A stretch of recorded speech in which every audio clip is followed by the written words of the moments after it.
Hello, lovely ladies. Thanks so much for tuning into our channel. Today we're going to be talking about 4 reasons why you may not be getting the ring.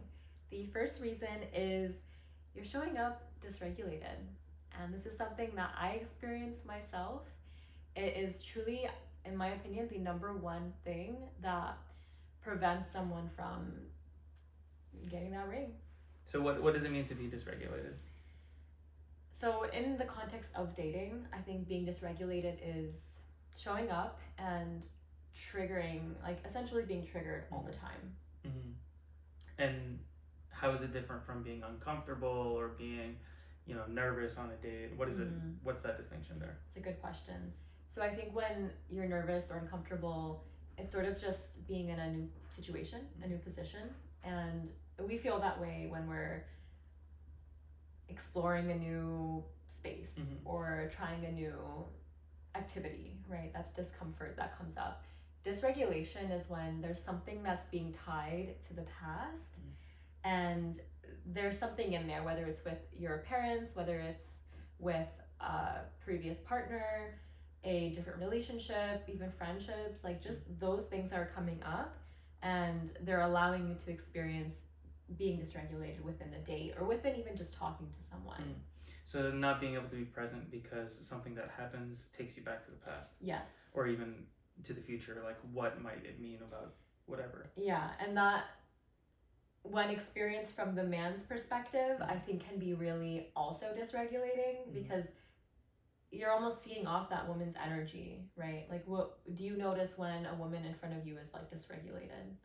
Yeah, I mean it can be true for both men and women. Like whoever is talking to me, if they are snappy or if they're irritable or just like annoyed at every little thing, it becomes really difficult for me as a man to want to be in that space anymore. And particularly if it's with a woman that you're interested in romantically, it really kills a lot of interest or attraction because it for the guy, he might see it as like an issue that might limit what he can say or the honesty that he can express, or just walking on eggshells. And if a man can't be honest, then I think a lot of relationships fall apart very quickly, because the man has to be able to say what he truly believes in without fear of retaliation from the person across from him. And that also doesn't mean that you can never be irritable. Like I feel like obviously we've experienced a lot of moments where I'm irritable, even in the last few days, right? Being in my luteal phase and like about to start my period, I notice when I'm feeling anxious or even just trying to control every little thing. So it's not to say that that won't happen within the relationship, but when you're dating, like it should be fun, it should be exciting, you should look forward to it. If it's someone that you're constantly being triggered by, then maybe that is a sign of something right deeper, whether it means you need to do the work as a woman or he's just not the right guy. Yeah, I think it's important to make that distinction of giving each person grace. If it's constant irritability, then that's like what being dysregulated is. Yeah. If it is again like just certain portions of the phase, or you're having a bad day, or something in particular is annoying you, then that's a totally different story. But if it's constantly dysregulation, not only is the man going to feel like walking on eggshells, but the woman herself is probably going to feel like she's not enjoying it, or this person is hurting her or making her feel something. So. Yeah, it's also, I think a lot of people don't talk about how it leads to self-sabotage. Like continuously doing this game of being dysregulated. This could be it for many different reasons. It could just be he doesn't text you back quick enough and all of a sudden you're feeling like abandoned, right? That's something that it could just very much be that he's busy or he has a lot of responsibilities. And if that's an issue, then that's a separate thing. But if that's genuinely the case and you're not, you know that this person has a lot of tasks or a lot of things to do and you're really dysregulated by that, you can almost lead to this like playing games, which a lot of women will talk about. Like, I don't want to play games.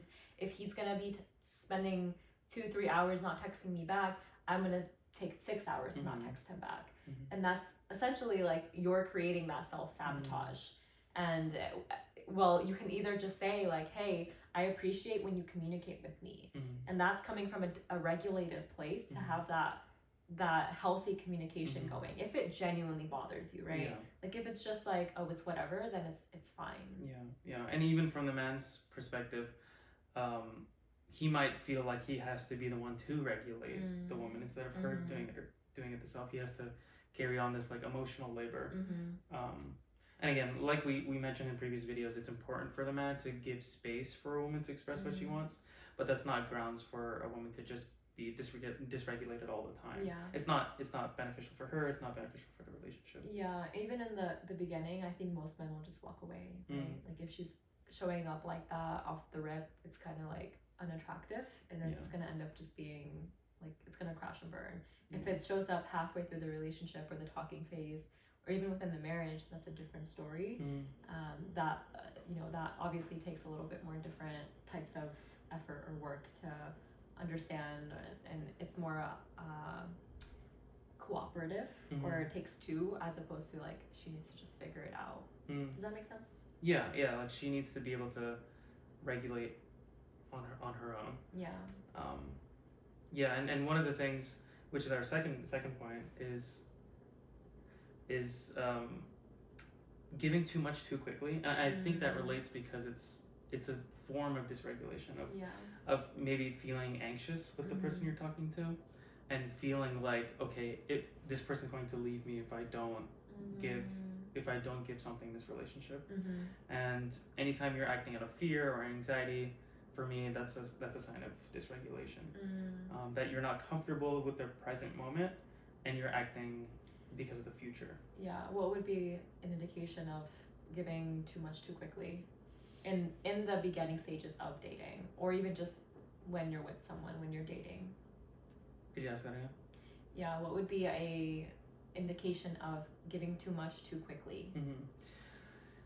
Yeah, I think it's if the woman starts to take initiative on a lot of things when they're not even in a committed relationship, of like, oh, I like, imagine if a woman messaged a man, was like, I reserved a table for us for Thursday night, like I'll see you there or something. You know, like, why are you doing all that? Or if she's driving him places, or if she's like setting things up for him. I feel like there needs to be a honor to let the man lead, and if he's not leading, that doesn't mean that you're not worthy and you have to show that you're worthy, and you like start to show why you're worthy. But maybe he's just not interested in you enough to take the lead, take the charge, you know? Yeah, and it's also not giving an opportunity for him to do that if you're always doing that. So I have so many clients that actually experience this constantly, like both in therapy and in coaching, where I'm hearing this theme of, well, he's not taking the initiative to text me or call me, and so I'm just gonna call him, and I'm gonna schedule a phone call, and obviously this can be a little bit more nuanced, like when you're halfway through that like dating process, and maybe you're both committed on a level, then you both have that ability to contact each other, call each other, text each other. In the beginning, if you know you're not the pursuer, do not put yourself in a position to be the pursuer, right? Like let him take the lead, like you said, and initiate that communication. Like you're basically trying to see, is he going to show me that he's interested? He's going to show me that he can lead, right? As opposed to just taking that initiative, taking the steps, being the chaser, the pursuer, when you know in your heart that you don't want to be, and it's not sustainable for you to be that way. Yeah, it's not sustainable. Maybe you don't want to do it. And then something that I think a lot of women don't realize is that it's not an issue because, oh, gender roles, masculine, feminine, but because how can you truly know, like you're saying, if this man is interested in you? If you don't even give him the chance to express it, to show it. If you're the one who's always taking initiative, he can just kind of sit back and relax and be like, okay, she's going to be setting these things up for me. I'm having a good time. She's probably fine doing this because she's doing it. She wants to. Yeah, because she wants to. Because why would she be doing this if she doesn't want to? Mm-hmm. And so he kind of can, you know, go into this default mode of like, cool, she'll do it. Yeah, yeah. I mean, what would you think? Let's say, go back to when we had our first like 2 or 3 dates. What do you think? Okay, so it's so funny because you actually like, he came such a far way, like from Virginia, flew to Massachusetts, and like rented a car, got an Airbnb, did the whole thing, and like picked me up, took me out. Actually, I was so nervous that I made him get me cat litter. And that was like almost like subconsciously I was trying to see like, is he willing to take this route and detour and see if he and I actually got a little annoyed at the time because I was like, I did all these things, I spent all this money on the flights and Airbnb, and now you're telling me one more thing for me to do is to go get the litter. And I was like, okay, I'm already doing all these things, I can't say no, you know? Yeah, and that's like you showing up, right? Like you showed up. I didn't have to really worry about anything but my hair and my makeup and my outfit, right? That was all I really had to worry about. And even then, I made you go and do this extra thing for me, which actually did really help because I needed to get cat litter for that day, and cat food too. I really appreciated that. Thank you. But I know that if let's say I did the opposite, right? Let's say I said, hey, I would love to see you. I'll be in Virginia. Like, I would like to come to Virginia. What do you think that difference would be? What do you think you would respond with or see me? Would you see me differently? Yeah, I think I wouldn't be like, oh, that's so weird that I don't want you to do it. Yeah. But I think something that I mentioned in the previous video about like women preserving their energy, it's almost a like, why are you putting so much energy for me? You know, like, are you doing that again to every man who's interested in you? And it had only been 2 months. Yeah. So I feel like my instinct would tell me that you would accept it. Like, you'd be like, oh yeah, like, I'd love to see you. And so here I'd be like making all these decisions and spending all this money to go and to go to Virginia, Airbnb, car, whatever, right? Do the whole thing. And then I feel like I would expect this, like, okay, well, he has to be the one now. He has to marry me. Yeah, now. You're putting investment, you're putting commitment into it. It has to work out. Yeah. It has to work out. Yeah, instead of me being the one to show commitment and to show that, like, you, like, this singular focus that I'm only doing this for you. I don't do this for everybody. Yeah. And it's okay. I think it's okay for the man to make grander commitments like that, even if it doesn't end up working out. Yeah. Because it's safer for men to do that from an energy perspective. Also, it's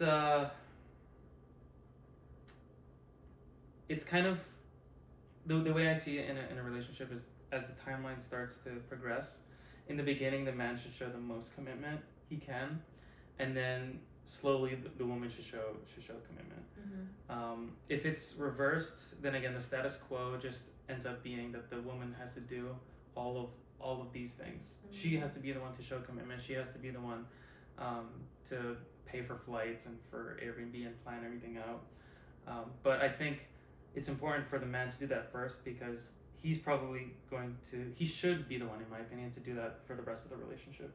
He's setting the status quo by doing that. And if it's flipped, the status quo is very easy to stick with the woman doing it. And you don't want to be in that position. Yeah. So. Yeah. Again, it really is. I think the women that are watching currently are women that are more on the side of wanting that provider man, like wanting that man that takes the initiative and does these things. And of course there's balance within that. There are things that I'm willing to take on, and yeah, like there might be a few more things. I mean, I know we're pretty traditional, so I think like I take on a few things here and there, like whether it comes to buying like cute things for the house, or I don't know, like books or whatever. Like, I'm willing to take on a few things here and there, decorations, as opposed to like you might be more willing to pay pay for our rent. Like those are all things that we've established from early on that we prefer those things. And I think that the important part for number 2 is that you're preserving yourself, right? Like you're allowing yourself to be committed, but only after you see that he is worth committing to. You're not just putting in all this energy, you know, for nothing. Yeah, which goes, it's very related to point number 3, which is giving too much too quickly as a woman. And not only does it set the wrong status quo, and it's really hard to change later in the relationship, and it'll probably burn out the woman. But even from a dating perspective, how dating works is that men are usually the ones who like send out messages of interest or like initiate, talk to women in person, walk up to them, introduce themselves. And women are usually the ones who have the men, like multiple men coming to them and making the choice of like, no, I don't like you, yes, I like you, we can talk, blah blah blah blah blah. If the woman were to be the one to like flip that script, she would have so many people she would have to do that for. Whereas a man, usually he's not talking to more than 3 women, or like he's not even engaging in conversation or even whatever. It depends on man to man, but if a man is marriage minded and he has the intention of marriage, he's not going to be talking to more than 5 people at a time. And he's going to be really... I think 5 is also like pretty excessive. Yeah, 5 is pretty excessive. Yeah. Like it's just a matter of what he does when he's dating, how his process is like. But us men, we are very quick to know that we are interested or not interested with someone. Yeah. So. Yeah, I think we had talked a lot about this in the previous video as well, like giving too much too quickly. How not preserving your energy can actually damage yourself as a woman. Giving too much too quickly, deciding to do things that are outside of your comfortability, it can just ruin the relationship before it even starts. And not only that, but your confidence, like your ability to feel confident within yourself and preserve yourself, knowing that your energy is so sacred. It's not just for everyone. It's not just for any man. It's not for every man, and it's not for any man that you don't fully know, right? Like you don't know that man 100%. And I didn't know you. I mean, I still feel like there's a lot that I need to know about you.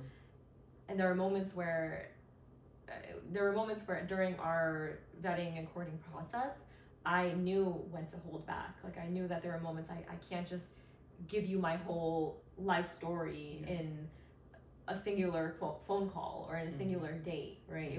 I had to preserve a lot of that because I knew my energy is sacred, and my history, my past, my experiences, that's all information, right? And it got me to where I am today, and I have no shame or guilt about it, but it's allowed me to be a full person.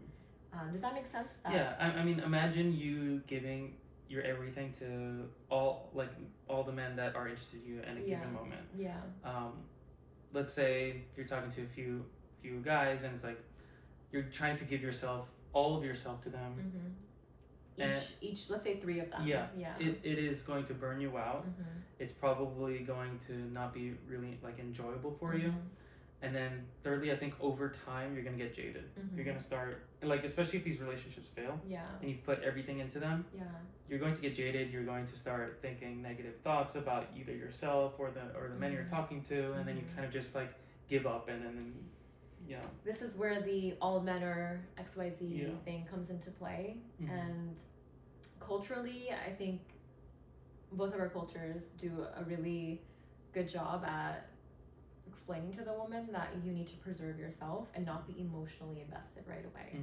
Like if you're emotionally invested within the first month of talking, but you're not actually collecting data on that person, it ends up being pretty difficult. Like you start to see the ways in which this has to work out, and it goes back to that second and third point as well. Like it has to work out with this person only, because you've emotionally invested so deeply. Which is point 4 of you're not getting the ring because you're too emotionally invested and you're not intellectually or intentionally observing who you're talking to. Yeah. And while both genders go through this infatuation phase and like the rose tinted glasses and all of these things, I do think that when women get emotionally invested, they start to fantasize really, really hard. Like the fantasy comes into play. Yep. And then that's when you start to force things to happen. That's when you give too much too quickly because you're dreaming of that fantasy. You want it to happen, you force it to happen. The man stops taking initiative. He lets you to do it. He conserves energy, and then that loop happens. You're dysregulated. He has to walk on eggshells, and then it plays out like that. So yeah, and I'm curious your thoughts on this because I've heard this from the women's sphere. It's that men are unwilling to break things off, and so they might just continue this cycle that you're mentioning. Yeah. So they won't break it off. What do you think about that? Is that true, firstly? As long as the woman is in his life, he's probably not going to be the one who breaks it off because, especially if she's invested and she's doing things that he is benefiting from. Again, these are men who are not serious about marriage, not serious about like getting to know you in a respectful way. Let's talk about men who are getting sex from a woman. If she believes that if she has sex with him, he is going to fall in love with her, and she's kind of already at that point of the cycle. It's like she's so deep in it. Yeah. He is going to just be benefiting from that, and like, why would he? If he's attracted to this woman, if he enjoys going on dates with her, like, what incentive does he have to call it off? He's not losing anything. Yeah. Maybe he has to put a little bit of emotional energy into it, or like maybe he's paying for dates every now and then. Maybe he's paying for dates every now and then, but that's not a big deal. So why would he cut it off? Yeah, such a good point. That's a very in Western dating context, that's very much the norm. Just like you have children before marriage, you have sex before marriage. Now I think there are things that are changing within that realm, but again, like, that is essentially being so emotionally invested in this person that you're now sexually invested. Yeah. And we cannot say, like, we know now, there's research that proves it. Everything proves that sex is the most vulnerable thing that you can offer to anyone, and there's emotions that go with sex. So when you're providing that just willingly, like, here you go, you're allowing yourself to believe as a woman, it has to be him. I'm gonna marry him. He's not thinking the same way. Like, you just proved that. He's not thinking the same way. The ring is not on the finger. The families are not involved. There's not this like outside energy happening, and that is so important within the dynamic. And from a woman's perspective, once you have given up your body and sexual energy, it's like there's not much else that will trump that in terms of commitment. You have played all your cards. You've shown your hand. You know, like you've such a and the man, again, if he's not serious about it, if he's just playing games, if he's casual, he's probably not only doing that with one woman, he's probably doing that with 3 or 4 women, and he's like keeping options, you know, or side chicks and stuff like that. Like, if he's not doing this with the intention of marriage, it's very likely that if you're doing this and you're giving up your body to him, other women are too. And if he's not, like, let's say in the case that he's not you know, having sex with multiple women, or like has multiple women, he's probably looking at other women, right? And he probably knows that, like, this is not my forever person. It's almost like that conserve energy switch goes off in that man's body, in that man's head, where he's like, all right, well, I'm getting sex, maybe she's cooking for me, maybe she's emotionally invested, right? Let's say there is no sex involved, let's say it's just emotions. I can go to this woman when I'm stressed, tired, anxious. I can go to her about every little thing that's happening. I'm so, like, she's that person that I can go to. That is so much energy that you're just freely giving up to this man, that you don't even see how much effort that goes into that dynamic. And he doesn't have to do anything for it, really. Like, it's a lot in there that I think from the Western lens, it's more of sex or having children or moving in together. That's a really big one, right? Like, I'll just move in with him and it will be more convenient, it will be fine. It's the better thing to do. There's also like tiers, right? So you're not even fiance level yet, but you're moving in with this person. Again, it goes back to, as a woman, like, you need to know what your values are, you need to know what you're doing this for, and then to relay that to this man. Not just with words, but with energy, with who you are as a woman. And preserve your energy, know why you're there, know the intention of why you're talking to this man, or why is he in your life in the first place, and then do it from this almost like it's hard to say objective, but do it from a detached data collection view of what is this man saying, and is he aligned with what he's saying? Do I like what he's saying? Am I aligned with what he's saying? Lifestyles, values, beliefs, perspectives. So what is he saying? Do I feel connected or aligned with it? And then the way he behaves, is it aligned with what he says, and is it aligned with what I want from my husband or like my future husband? Exactly. And I think in addition to that, like, the feminine perspective is that there's tiers. You recognize that there are tiers in the relationship. So the first tier might just be dating. The first tier might just be getting to know each other, data collection. Data collection should be until fiance marriage level and even beyond that. But really, it's about, like, you're getting to know each other, you're going out on dates, maybe there's humor, there's questions, having those intentional questions, which we will definitely share with you guys. Having those things are definitely really important. And then you get to fiance level, right? So you're like, we're not doing girlfriend, boyfriend, we're going to like fiance level. And this is where commitment is made. This is where families know each other. This is where friends know each other. This is where you're getting to really know this man and this person's community and what makes him him. You get to know your family's perspective on him, you know, different voices. I know for my brother getting to meet you, we talked about that. My dad getting to meet you, my mom, my aunt, like all these people were now involved. That man is way less likely to back out when there's other people involved. Not only is he not willing to back out, but he's not willing to go in if he's not serious about marriage. He's not willing to undergo all these tests and trials from your entire social system if he's not serious about going all the way. If he's not willing to meet your parents, not willing to meet your friends, all these things, then he is either scared, which is concerning, or he's not serious in the commitment, which is even more concerning. So what do you think about women that are in that stage of, like, maybe families have met, maybe there is that relationship dynamic going not just between each other but with the outer, external, and there's still not a ring? It's difficult. It's context dependent. It could be because of familial pressures of certain things, or a certain timeline. No, you have to wait another year.